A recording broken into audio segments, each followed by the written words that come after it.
Desconocía este pasaje de la historia de México, de nuestra historia, seguramente porque, híjole, en la escuela mexicana la historia nos la enseñan como si se tratara de un cuento de hadas o no sé, cosas de este tipo nunca te las dan a conocer.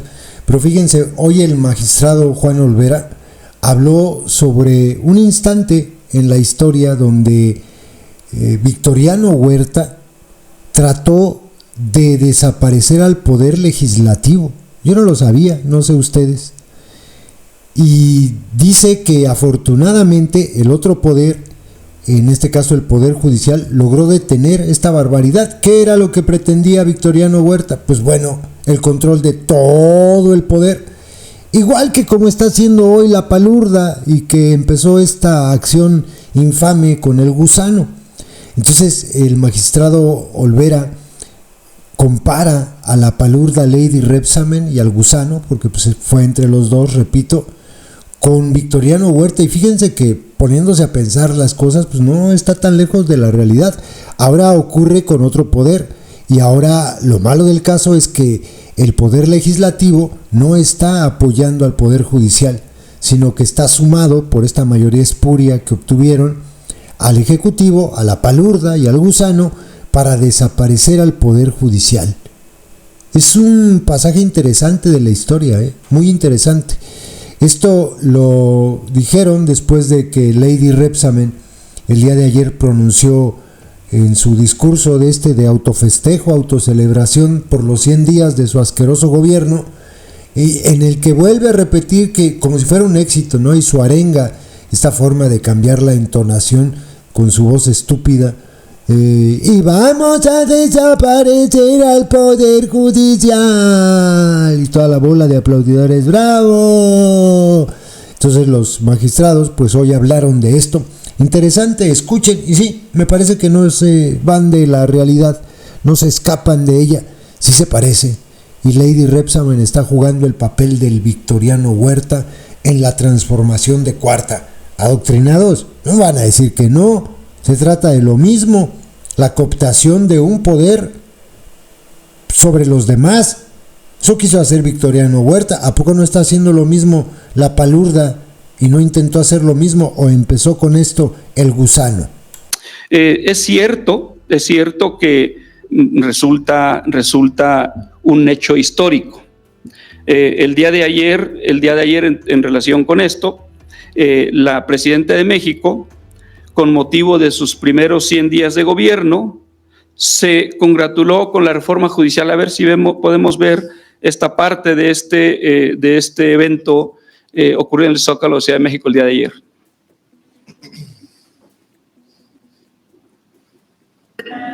Este 1 de junio de 2025 quedará grabado en la historia de México, porque por primera vez se elegirá democráticamente, sí, democráticamente, a jueces, juezas, magistrados, magistradas, ministros y ministras de la Suprema Corte de Justicia de la Nación.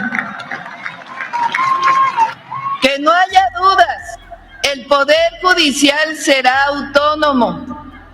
Si el objetivo hubiera sido que la presidenta controlara la Suprema Corte, hubiéramos hecho una reforma al estilo Zedillo, que con la alianza del PRIAN en el año 1995 desapareció la antigua Corte y nombró una nueva a su contentillo.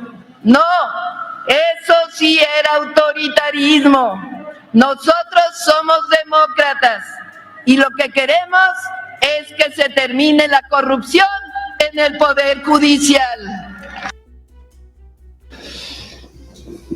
Bien, vemos casi la euforia con la que se aborda este tema, esta pretensión de pasar a la historia, de dejar huella en la historia, y estimamos que es legítimo aspirar a dejar huella en la historia. Me parece que todo ser humano que pretende trascender, y más cuando se ocupa la presidencia de México.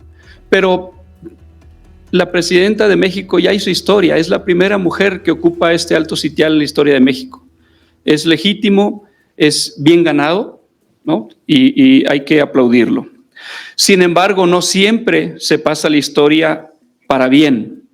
La pretensión de pasar a la historia por ser la primera vez que se elige a los jueces en las urnas, definitivamente en el caso de concretarse, pasará a la historia, pero no para bien.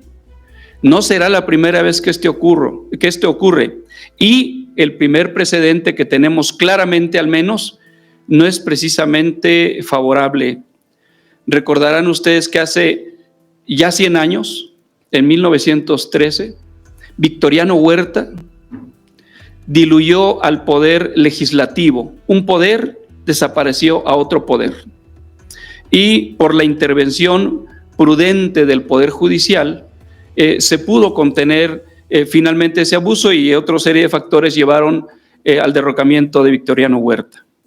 Pero ahí está registrado en la historia un autoritario, un poder que para mantenerse precisamente en la presidencia de México, cuando el poder legislativo lo cuestionó y lo enfrentó, fue desintegrado, y algunos diputados fueron perseguidos y asesinados.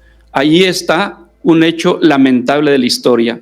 De concretarse, destruir a un poder, puede pasar a la historia, precisamente a la negra historia de México.